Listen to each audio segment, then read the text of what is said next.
Hello good morning. ನಾನು ನಿಮ್ಮ ಪ್ರೀತಿಯ ನಿಶಾಂಕ.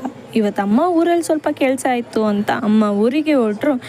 ನಾನು ಫ್ರೆಶ್ ಅಪ್ ಆಗಿ ಬಂದೆ. ಹಾಗೆ ಜೆಪ್ಟೋದಲ್ಲಿ ಸ್ವಲ್ಪ ಆರ್ಡರ್ ಮಾಡಿದ್ದೆ.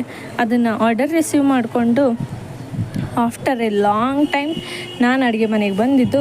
ಇವತ್ತೇನು ಮಾಡ್ತಾಯಿದ್ದೀನಿ ಅಂದರೆ ಪಾಸ್ತಾ ಮಾಡ್ತಾಯಿದ್ದೆ. ಸೊ ಈರುಳ್ಳಿ ಟೊಮೆಟೊನ ಜೀರಿಗೆನ ಸ್ವಲ್ಪ ಹುರ್ಕೊಂಡು ಅದಕ್ಕೆ ಎಲ್ಲ ಥರದ masala means garam masala, chilli powder, ಆರ್ಗ್ಯಾನ್ಸಾ, ಚಿಲ್ಲಿ ಫ್ಲೇಕ್ಸ್ ಅದೆಲ್ಲ ಹಾಕಿ ಮಾಡಿದೆ. ಫೈನಲಿ ಸೂಪರಾಗಿ ಬಂದಿತ್ತು. ಹಾಗೆ ಇಲ್ಲೊಬ್ಬರು ಜಡ್ಜ್ ಬಂದಿದ್ದಾರೆ ನನ್ನ ರೆಸಿಪಿನ ಶೇರ್ ಮಾಡೋದಕ್ಕೆ. ಸೊ ಕೇಳಿಸ್ಕೊಳ್ಳಿ. ಏನದು ನಾಯಿ? ಏನದು? ಪಾಸ್ತಾ. ಪಾಸ್ತಾ ಓ ಪಾಯಸ ಅಲ್ಲ, ಪಾಸ್ತಾ. ಸೊ ಕೇಳಿಸ್ಕೊಂಡ್ರಲ್ವಾ ಹೇಗೆ ಜಡ್ಜ್ ಮಾಡಿದ್ರು ಅಂತ. ಸಂಜೆ ಆಯಿತು, ಸ್ವಲ್ಪ ಕೆಲಸ ಆಯಿತು ಅಂತ ಆಚೆ ಹೋಗಿ ಬಂದು ಗೋಬಿ ತಂದೆ ಬರ್ತಾ ಅದನ್ನು ತಿಂದು ಊಟ ಮಾಡಿ ಮಲ್ಕೊಂಡೆ. ಮತ್ತೆ ಸಿಗುವ ನಾಳೆ. ಬಾಯ್.